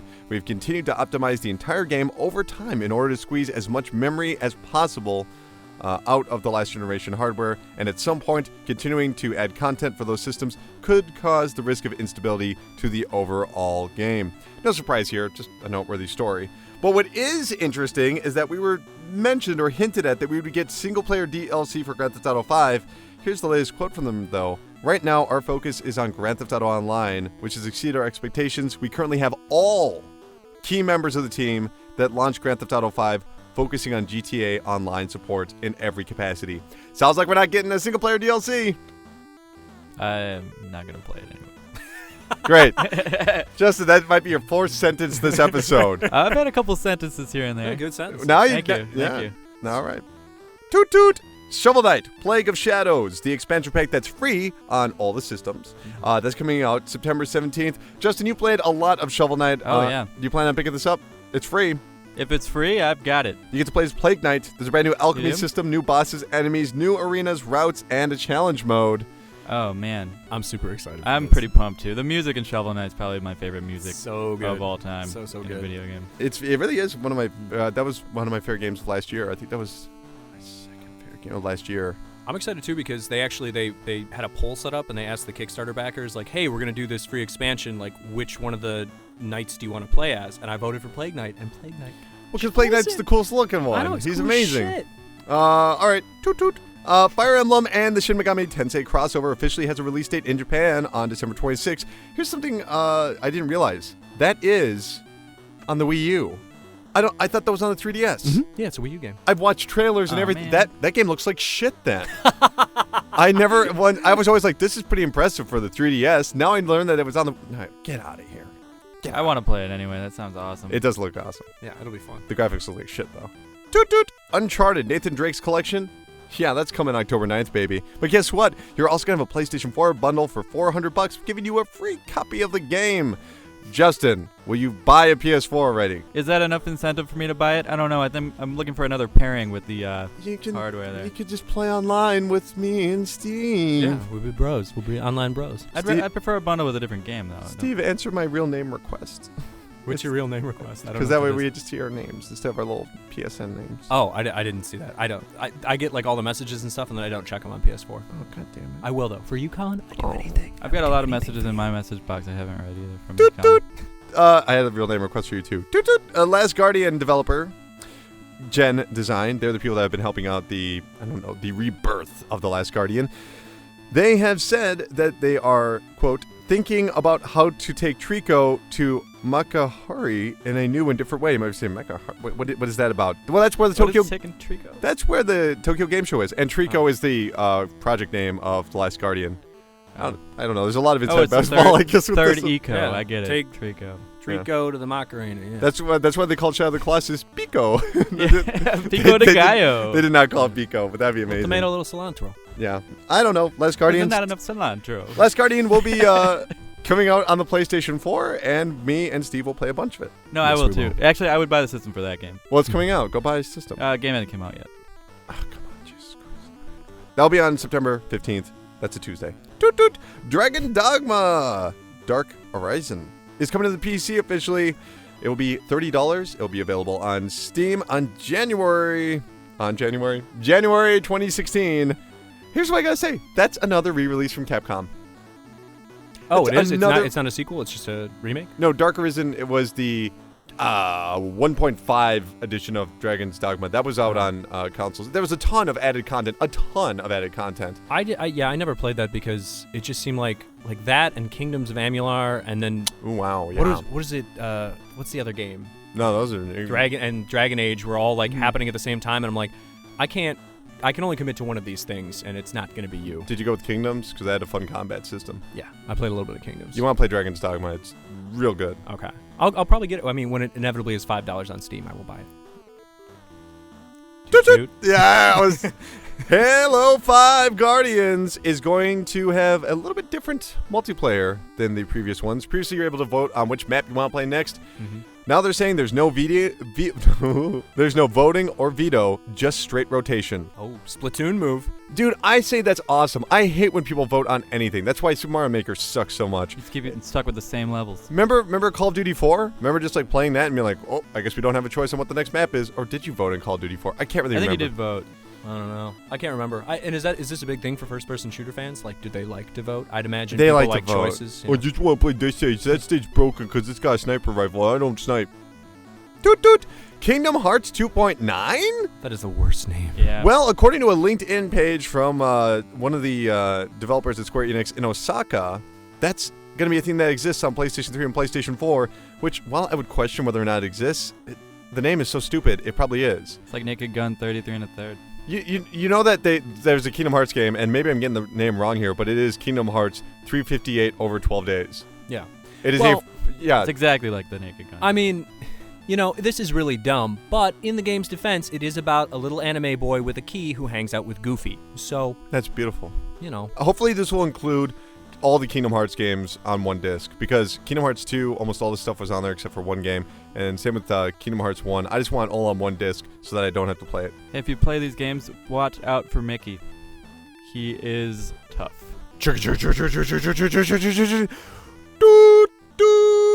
That's going to do it for the hype train. Let's get out of here, guys. It's too hot. Fuck this train. Open up the door. Just let's step right out up here. Oh, got to tie my shoelace. Long legs there, Colin. All right. Oh, my God. There's our place. Our favorite place. Let's go over there. Breathe in the air. And just have a fancy free time at the Chart Park. The land where money grows on trees. Yes, the Chart Park. This is the part of the show we find out which fat cats of Wall Street will tip their top hats towards Lady Luck as we discuss all the financial, business, and legal news taking place in the video game industry. Starting off with AMD. You might know them for their graphics cards. You might know them for their processors. You might not realize they have a graphics division. Radeon Technologies Group, which was purchased, 2006? It's been a while. Mm-hmm. Well, it's officially been spun out of the company on its own now. And that will be headed by Raja Koduri. Is there a reason? I mean, I can't hit. Oh, what? I don't. Why is that? Why? There we go. I hear you now. No, I'm just confused. Because AMD that was not exactly. I don't know. No one really knows what's going on with AMD. They've been having some trouble when it comes to their stock price, which recently actually spiked because Microsoft is rumored to be purchasing AMD, which would make a lot of sense because if you pay attention to the way that Windows 10 works, especially with graphics cards, it's built for AMD. They're kind of shutting out NVIDIA in a lot of meaningful ways. Yeah. Well, and I always buy AMD cards because they're cheaper and just as powerful, so I've never had a problem with them. Well, they've never been quite as powerful because NVIDIA's done some things. They are involved in some of the proud of these things. Yeah, they've done some things that involve the development of games that are not always favorable towards AMD processors, where AMD might be, hey, look, it's a 4 gigabyte card, but it's like, yeah, but it's kind of like a 2.8. Yeah, they bottleneck it. Yeah, exactly. You got that right. I don't like their processors at all, and both their processors and GPUs. The one problem is they tend to run a little bit hot, and they also draw like literally 2 to 3 times more power than Intel stuff. So hot you can't get enough. Hot. The AMD. Oh my! Is that Michael Jackson? Yeah. Oh, I'm back from the dead, baby. I want to talk to you about Michael? Kingdom Hearts. I thought you were dead. I'm dead. Oh, you're going to be in the new Kingdom Hearts, I'm Mike? Well, It involves children in Disney. Of course he is. I'm going to be in Kingdom Hearts. I'm just real proud of it. I don't want you to be listening to the press or anybody what they've been saying about me since I died. That's like half Towley, half Michael Jackson. That's true. All right. Bye, everybody. That's ignorant. I love the Chart Park. Bye. See you later, Michael. All right. Well, Gameloft, they are somehow still a publisher. Actually, we know how. They are not afraid to fire people because over 80 That's the only reason we know they exist. Yeah, they have over 80 employees were laid off from Gameloft Tokyo. Also worth noting, they've shut down over 7 unprofitable studios just in 2015 alone. How does Gameloft have 7 studios? They don't. Shut down? Well, I mean, not anymore. What's your favorite Gameloft game? God, it's got to be taking the stories and putting them in the Chart Park because I'm always like, okay, that's amazing. That's a good one.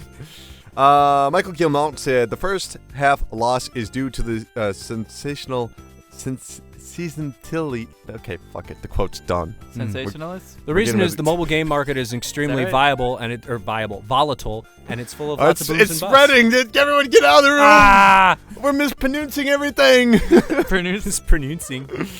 Oh, here's all that matters: that Gameloft will soon be bought out by AOL in 2017. They shouldn't have bought a lot. That's a random prediction of mine. That if that comes true, that's gonna be like the kids on the YouTube that throw the basketball, backwards and it lands in the hoop. Idea man, check this out. Make a game, call it War of Games instead of Game of War, and then you'd make $1 million bajillion. Games just aren't video; they're also sports, and ESPN covers sports. And now they're looking for an esports editor with an expert-level knowledge of League of Legends, Dota 2, Call of Duty, Counter-Strike Global Offensive, StarCraft, and others, including fantasy and gambling arenas. That's an exact quote from them. Worth pointing out that Colin Cowherd, yeah, that little jerk said he was going to retire if ESPN ever covered that. But don't worry, because he was already, was he fired from the company? I think he was fired, yeah, I mean, in the world of sports, like radio personalities, you don't get, there's not as many people that are giant blowhards the way Colin Cowherd is. He's full of shit, and he's wrong about everything. I think he was the very first idiot of the week, if I'm not mistaken. Dan Patrick or nothing for me, guys. No, the first idiot of the week was the pastor who said Pokemon were making kids gay, I think. Yeah, you know the thing. It's just like Pokemon Go though. A lot of kids are gonna be gay now. yeah. It's like no. We'll talk about this off air. What are we gonna do about that? Ooh. I don't want to make them jokes. It's not mean joke, but it's just not. It's not very polite. Doot doot. Wrong segment. PewDiePie is the first ever YouTuber You're just saying pew pew for pew. to exceed 10 million views. There's nothing else to cover here. Just congratulations, PewDiePie. I don't really watch your videos, but I respect you, man. Mm-hmm. Mad respect, dog. Hate your username.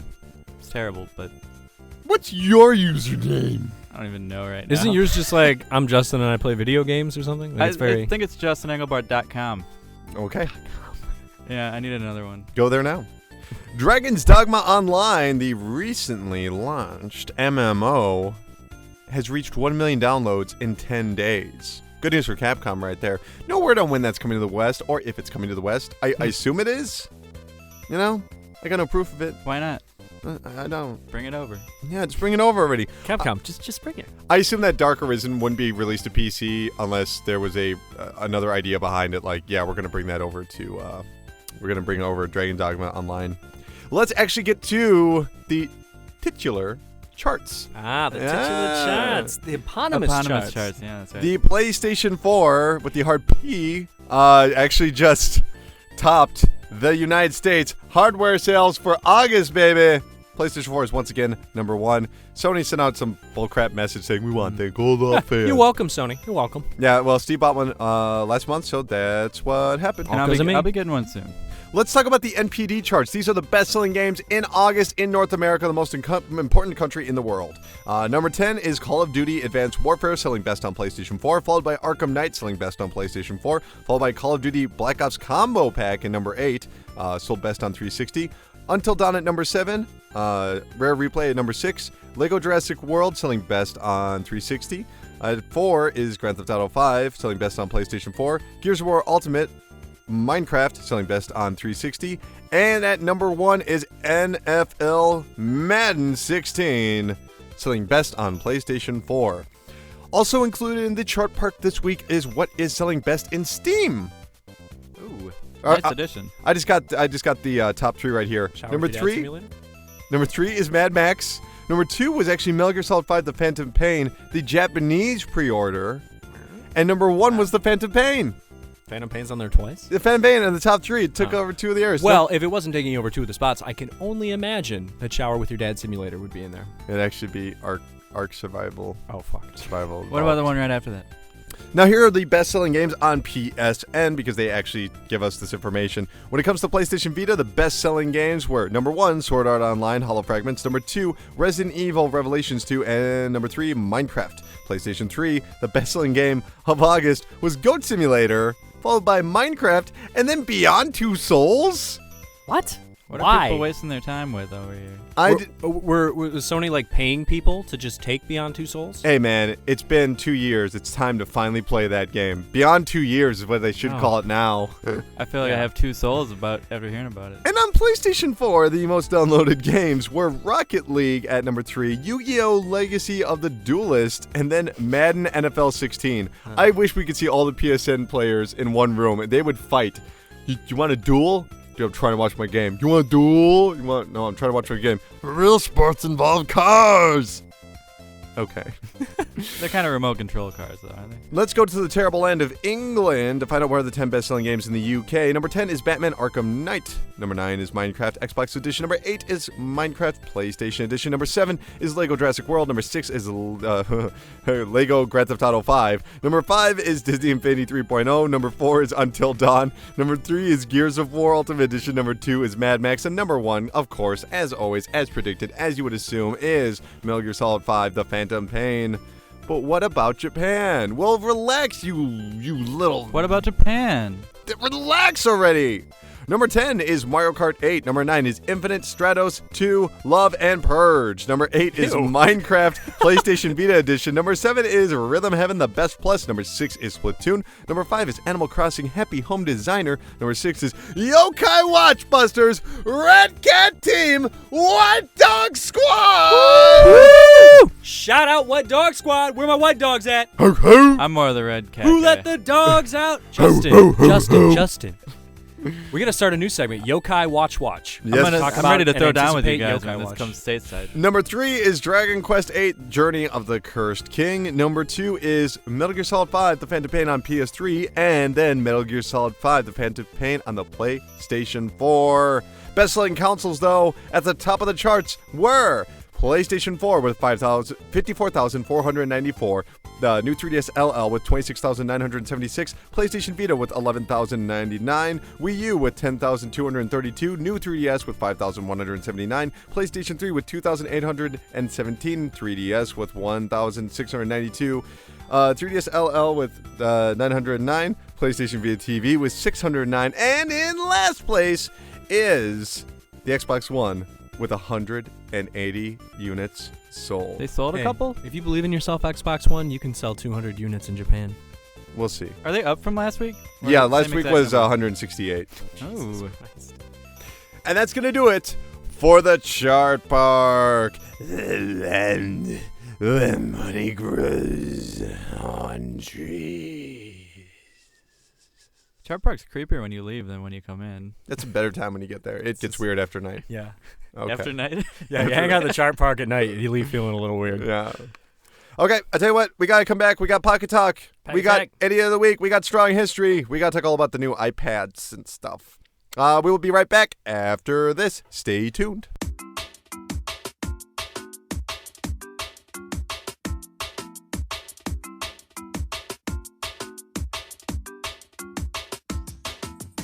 My name is the American Dream, Dustin Rhodes, and I'm here because I have some things that I need to send out. You know what? Hard times are when you have objects that you need to take to the post office and you don't know how to send them. How do I send these things? Where do I get stamps?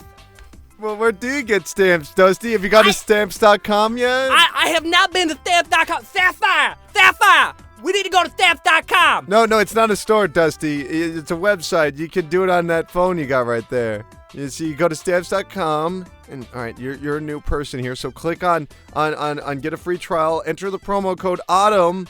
You'll get $5 of free postage, okay? They'll give you $40 of postage after the trial expires. You're going to get a £5 digital scale, and you're even going to get these free postage labels right here. Is it okay, Dusty? Is that... Oh, Lord, that sounds wonderful. And Ric Flair, I'm coming for you. I'm going to stamps.com, myself, Dusty Rhodes, the American Dream, right down to your house. I'm going to walk up, I'm going to step on your alligator shoes. I am the American Dream. I'm a working class man. Stamps.com. It's time for small talk in a big world. Let's get tiny. It's time for Pocket Talk. The Amazon Fire Phone has been announced to be discontinued and never be acknowledged again. That's right. Amazon has said Amazon Fire Phone has sold through its entire Fire Phone inventory across the globe and that it has no plans to replenish it. Glad they finally put that fire out, huh? Yeah. Well, no, it's funny, too, because people were returning them in droves because they overheat. So, like, literally people were, like, burning their thighs from their phones. So they literally did put the fire out. Yes. Literal fire. The titular fire. Yes, and everything else here is going to be about Apple for the most part because Apple has revealed a brand new Apple TV. It's going to be released next month, or I should say late October. Here's some of the games that are going to be coming with this system, or you can download on the Apple TV. Crossy Road, Rayman Adventures, Transistor, Guitar Hero Live, Skylanders Superchargers, Geometry Wars 3, Disney Infinity, and a brand new game from Harmonix called Beat Sports. They've even talked about a brand new controller that they're advertising on the website called the SteelSeries Nimbus. It's a $50 controller that has 40 hours of battery life, which isn't very bad here. I'm excited for Geometry Wars 3. It's been a while, huh? Yeah, the actual remote control that comes with this has an accelerometer, gyroscope, touchpad, microphone, and the system will be $149 for 32 gigabytes or $200 for 64 gigabytes. Meaning that's the same price as the NVIDIA Shield, which the NVIDIA Shield just put out an ad that was just like, wait a minute, why are you buying this? It's for games. Buy us. You want to stream media? Yeah. Buy us. You know. So I agree. I It's like don't the see Atari reason. Jaguar. I mean, just get a $30 Roku and an NVIDIA Shield and you're pretty much set. And is there, I mean, this is like the people who, like, does anyone download Angry Birds and play it on their smart TV? Yeah, oh yeah. I'm guessing there's not a lot of people who do that regularly. I don't really see the point of this. You didn't ask how long they play it on their TV, but they definitely download and play it on TV. I can definitely do this. But it's like mobile games are mobile for a reason. Like they fit. Their function is to pass time on the bus or whatever. Like it's not to sit on your ass and. Justin, you've got an iPhone. You've got a MacBook. Does this appeal to you in the slightest? Nope. Now, do you use any sort of streaming device for your TV? No, I do not. Well, I did some Google Chrome for a while. It's fun to be able to stream the computer to the TV easily. But Oh, the Chromecast thing? Yeah, Chromecast. Yeah, I mean, to me, Apple TV is just like, hey, do you only own Apple products and you're one of those insufferable douchebags who always talks about how Apple's better than everything? You could spend $30 on a Roku or $100 on the Apple TV. I swear, all these fucking Apple hipsters, they weren't there when I was there. I only used Apple in the 90s. I was never there. I was there. I was there when Mac OS X launched. Hey, I baby. was there. I was there in my 4th grade computer lab on an Apple II, and then never again. Yes. I was there, man. I was there when we got the very first working Super Nintendo emulator. So what? Take that. All right. Also worth noting that the Apple TV apps are limited to 200 megabytes, which is significantly smaller than even the size of, I want to say, Fallout Shelter? Yeah, that's pretty small. Or Hearthstone, maybe? Spring to mind? So I don't think we're going to be playing much Infinity Blade on Apple TV then. I didn't put it in here, and it has nothing to do with Pocket Talk, but they did just make Infinity Blade 3 as well as all these assets. Now people can just use it freely for their games, which is kind of cool. They also unveiled the iPhone 6S and these brand new iPad models, including the iPad Pro, which is a 12.9-inch display. You can also purchase the Apple Pen Stylus for $99 and a smart keyboard for $149. Jesus. It's basically a laptop. They said it's as powerful as their laptops, though. Yeah, it's a Surface Pro from Microsoft, but more expensive. Much more expensive. Much more. But it does have 10 hours of battery life, which I thought was actually pretty damn good compared to most of the laptops that I've seen out in the market right now. It is, of course, going to be, $949 for a 120 gigabyte. How much was that? $949. And here's the thing. There's no way it's a solid state drive. You know what I mean? 128 gigabytes, not enough space for me. Drive me nuts. I don't know. But that's just for the Wi-Fi model. Also worth noting, there's a brand new $400 iPad Mini 4. Apparently has the same amount of power as the iPad Air 2. Oh, okay. So if that's the case, why don't you just buy an iPad Air 2? Just putting that out there for you. I think because the iPad Mini really appeals to people who buy like tablets for their children. And tiny people. Yeah. Like me? Like Justin. Yeah. Who we affectionately call Frodo when he's not listening. Just a little guy. Just a little guy. Little hands, little feet. Just a Little- little guy. Little Justin. Little Just. Big ol' Colin. There we Little go. Justin Big Heart. Call a doctor. Also worth noting, iOS 9 will be coming to all of these devices next week, September 16th. Wednesday. So 2 days from now. Now let's go over to the chart park. No, this isn't the chart park, but we're looking at the top 25 U.S. mobile apps being used in the past month. Here's the thing. Out of these 25, based off of unique visitors, none were games. You got your Google Voice, you got your, your Facebook, your Twitter, your Chrome. Not one. Your tweets and your chromes. Not one. Not one. This is from ComScore. So, I don't know. Only 11% of time on mobile devices is now spent playing games, which is down. I don't have the exact numbers on that, but that is significantly down from just a couple of years ago. Well, we're all gamers here, right? Do any of us have any games on our phones? Yeah, actually, I have a Game Boy Advance emulator, so I can play Advance Wars. Man, that's smart. I got the new Pac-Man game. Still playing Alpha Bear. If you're not on that Alpha Bear game yet, get on that shit. I delete all the games because I just want more space for podcasts. Alpha Bear's the gospel. Get on Alpha Bear. Okay. You can get it on your phone? Yeah. I just don't play phone games. Your telephone. Take the mushroom, my friends. That's going to do it for Pocket Talk. And see the face of God. The worst. Just the worst. Ugh. It is the worst. You can actually, this is Mario Maker aside briefly, you can record your voice for sound effects in Mario Maker, although I don't think you can use it when you share it online. So I'd like to record you doing the mushroom sound so I can use it for all my levels. Oh, dang. I just want to include my social security number in my message. All the sound effects? Yeah. Anytime you do anything in that game. 412. I can understand why you can't share it online, though, because then you'd put it online and everybody would just make fun level for children, and then you'd fall in a hole and be like, shit penis. Damn, that sounds cool. Yeah. That would be stupid if you did that. But it would not be as dumb as the idiot of the week. Did you point at Justin? Yeah. All right, yeah. Surprise, it's Justin. No, it's not. Justin's smart. So, the idiot thanks, of Steve. the week is anonymous. What do you mean, anonymous? Well, Wales Interactive. They recently released Soul Axiom, or maybe they're about to release it. I haven't really kept up with it. They were contacted by a YouTuber. He had a few million subscribers.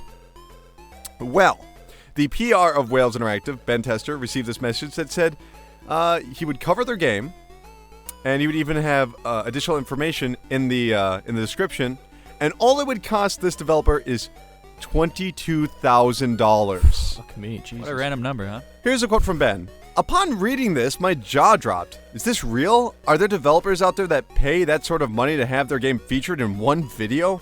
I must stress that I emailed the YouTuber first to ask if they would like to receive a free code for our game to play for their channel. The YouTuber did not mention anything about making a positive promotion, nor was this a scam from a fake YouTuber. Finally, I'd like to state that I refused that offer. This is just a continuation of the story we were talking about last week, where it's just kind of like, I don't trust IGN, I don't trust GameSpot, I don't trust Polygon, I trust the YouTubers, because all the other guys are getting paid off. Fucking false. Does not happen. Well, and think about, like, the machine that creates YouTube fame. If you're a writer for Polygon or IGN or something, like, you have to... Basically, the only thing you have is your good writing and your, like... I hate to use this word. Your ethical journalism. Yeah, but basically your reputation that follows you. So if you take a bribe and someone finds out... leave me alone. Yeah, you're fucked. And that's what happens if you're a journalist. If you fuck up once, you're fucked. That's your reputation. It's done. On YouTube, these are just kids who, like, started off screaming at Slender Man, and then all of a sudden they have 2-3 million people. They don't understand that it's, like, seriously against the law to do what this shithead did. Did he keep lowering his offer, though? There's no training. There's no, like... 21,000. There's no formal training for being a YouTube celebrity, and most of them start making money without understanding the ins and outs of it. So, yeah, if you want to find people who are getting paid to give good reviews, look at a lot of mobile review sites do it, and a lot of YouTubers, because they don't know what the fuck they're doing. Wall Street Journal. Well, as the fastest growing YouTube channel, youtube.com/videogamesardumb, I can definitely say that I have received millions of dollars for just playing a game for an hour, and that was worth it. And, you know, some people say that's not ethical, but I say, God, you know, I'm just so proud of my fans. So many passionate people out there. They're just, you know, they're just stating their opinion. Can I say, too, that I love the number $22,000? Like, he was just, like, he saw the email, and then he also happened to be looking at, like, getting a new car, and he's like, I really want a Ford Focus. He's got, like, two monitors. Yeah. He's just looking at one monitor and looking at the other. Advertising Ford at the top of the Focus screen. with the sport package and the moonroof. $22,000. So, anonymous YouTuber, for trying to shake down a developer so that some pathetic video could be produced, you are the idiot. Hey, remember to subscribe of the week. And I play this game on my own. I'm not being paid. $22,000, please. Click here to subscribe. Click here to subscribe. That's on my videos.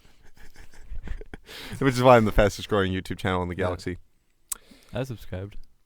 So, we must now wrap up the show with my favorite segment, Strong History. Ooh, look at those guns. There's no music here. We just want to talk about what happened this week when it comes to the old video game releases and events. Such as, 10 years ago, one of my absolute favorite Game Boy Advance games, DK King of Swing, was released. That's the game where you use the left and right triggers to grab onto stuff. It's almost like a precursor to what you kind of expect out of a mobile title now, which had a really good sequel on the DS that you can download on the Wii U Virtual Console. Also 10 years ago, the long-forgotten series based off of Advance Wars, Battalion Wars, was released on the GameCube. 11 years ago this week, The Sims 2 was released on the PC and really didn't match up to the success of the previous game. That's too bad. I like Sims 2. Also, Sly 2 Band of Thieves was released and also failed to live up to the previous game, if you ask me. Buy that HD collection, kids. Come on. And 11 years ago, Xbox received Fable, which failed to live up to whatever Peter Molyneux was saying about the game beforehand. All those Fables. Fuck Fable. I love Fable. Hate those games. This is our relationship on the show. Fuck this thing. I love that thing. But I love it. And that's why we're good together, baby. 12 years ago this week, Simpsons Hit and Run was released. One of the best The Simpsons best games. Simpsons good. game. Super underrated. You want to talk underrated? How about Star Wars Jedi Knight Jedi Academy, the only good Jedi game ever released? Was What? released 12 years ago. There's so many Star Wars games. I didn't even realize there was a good one. Oh, there's a real good one. Ooh, And hot Home World 2 was released on PC 12 years ago. Hard to believe on that one. 13 years ago, Animal Crossing came to the GameCube in the United States. Jeez. The e-reader came to the Game Boy Advance, so you could swipe your cards and Oh, play I had NES. that. Yeah. That was stupid. Harmony of Dissonance was released on the Game Boy Advance. That, of course, would, that was one of the best games on the Game Boy Advance. Mm-hmm. The first Kingdom Hearts. And one of my favorite games, Gungrave, was released on the PlayStation 2. You literally walk around with a coffin on your back that also doubles as a rocket launcher. Mm-hmm. It's pretty tongue. I mean, I can't the believe title you says played it all. this. Oh yeah, I played Gungrave. On the That was nose actually there. written and designed by the guy who did Trigun, which is an anime you should watch. I had a very eccentric friend who would always purchase weird Japanese games and then just be like, "Oh my god!" So it was like Gungrave and Incredible Crisis and Evil Zone and all these weird games. I own those. Oh, I games. played Yeah. Evil Zone. Yeah. I love Evil They're Zone. great. They're I all got- great, but I like got- I only know about them because this is like pre-internet Yeah. shit. Was it Evil 'Cause of Zone him. a sequel to Psychic something? Evil Yeah, Zone's yeah, just like yeah. a weird fighting game that's super Yeah. Japanese. 14 years ago, this week, the GameCube was released in Japan alongside Super Monkey Ball and Luigi's Mansion. You know, here's how weird this is. That was 14 years ago this week. 15 years ago this week, Tony Hawk's Pro Skater 2 premiered on the PlayStation. It's so weird how close those releases are. Yeah, that is because that's coming out next week. What? Right? Oh, The new Tony Tony Hawk? End of the month. End I of the don't know. month? Okay, I don't know. Also, 15 years ago this week, RPG Maker was released Fuck yeah. on the PlayStation. 18 years ago this week, Oddworld Abe's Odyssey was released on PlayStation, one of my all-time favorite PlayStation games. He's legal. You. That's the noise that he used to make. Ha! It's me, Calvin Harris. 20 years ago, Clock Tower was released on the Super Famicom in Japan. I played this. Yeah. 22 years ago, it was Mortal Monday. Oh, when wow. Mortal Kombat was released on the Genesis and Super Nintendo. I have never been more hyped for a game. That's not true, but man, was I hyped for that game. Kids were running through the streets in that commercial, man. And that was one of those games that really just said loud and clear, like, fuck Super Nintendo. Mm-hmm. It's garbage. Didn't it come out? Hey on man, Super people Nintendo don't too? bleed; they sweat. Get They it right. Sweat, man. Like just Um, buckets of They sweat. they never said it was sweat either. You just had to guess what it was. I actually went through the manual. They never mentioned what that shit is. It could be a lot of things. 23 years ago, Super Mario USA, the American version of Super Mario Brothers 2, which is really Doki Doki Panic, was re-released with the Mario characters in Japan. So it left Japan, showed up with Mario characters in America. They turned that plane right around and re-released in Japan as Super Mario USA on the Famicom in 1992, 23 years ago this week. And most appropriately, 30 years ago this week, September 13th, 1985, Super Mario Bros. Was released on the Famicom in Wow. Japan. 30 years, baby. And do you know when it was released in America? No. Well, Justin? 10 years ago. No, I'm not 10 going to. years ago. That was like the 25th. Nobody knows. Nobody knows when Super Mario Brothers was released in America. That's Nintendo weird. doesn't.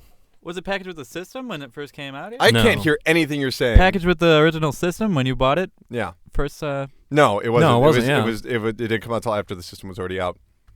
So, I mean, that's just it. That's gonna do it for Strong History. Sometime in 1986. Gentlemen, what do you say we close out the show? Steve, where can people Shaggy. reach you on the internet? Hey. Sugar. Shaggy.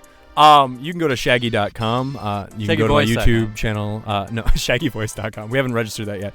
No, you can go to optimismvaccine.com. I do a podcast called the OpVacCast, and we also do a ton of podcasts. We have a whole network of podcasts. Would you say that that's on Optimism iTunes, Vaccine. Stitcher? It is also on iTunes. It's on Stitcher. It's on TuneIn Radio. You can Google When'd that you shit. get on the TuneIn? I got on the TuneIn last week, baby. Sugar. Ooh. Shaggy.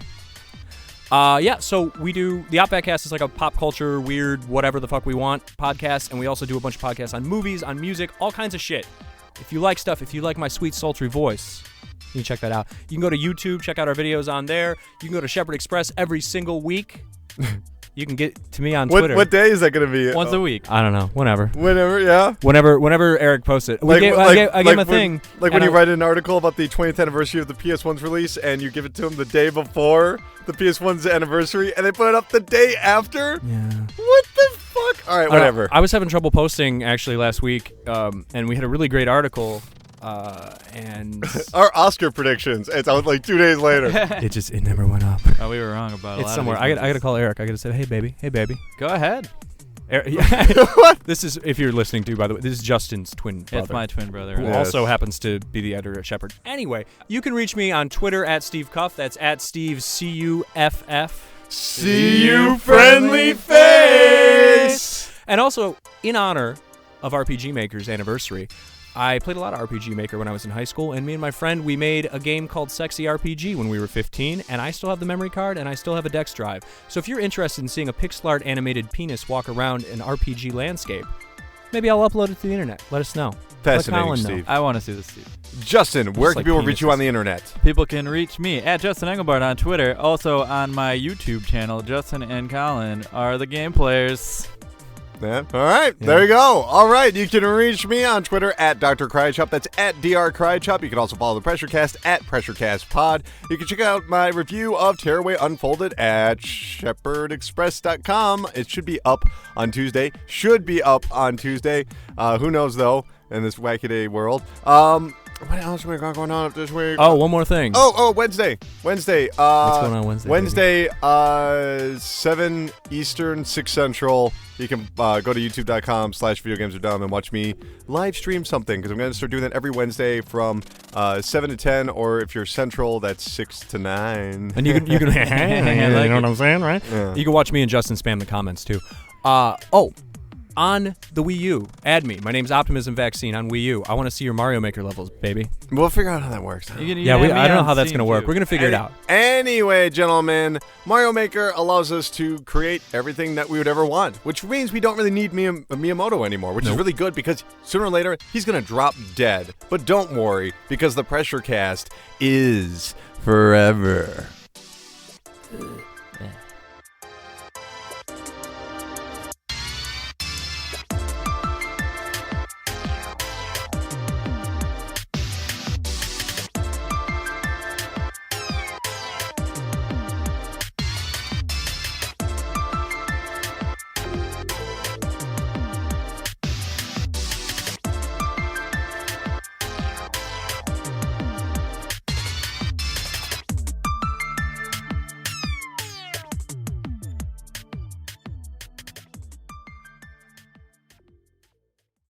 PressureCast, weekly video game news podcast, is solely owned and operated by Colin Tanner. Guests of the PressureCast are not employees or freelancers of Colin Tanner, the PressureCast, or VideoGamesAreDumb.com, and are not paid. Music featured on the PressureCast is property of their respective owners, and no infringement is intended. For more information, email pressurecast@gmail.com.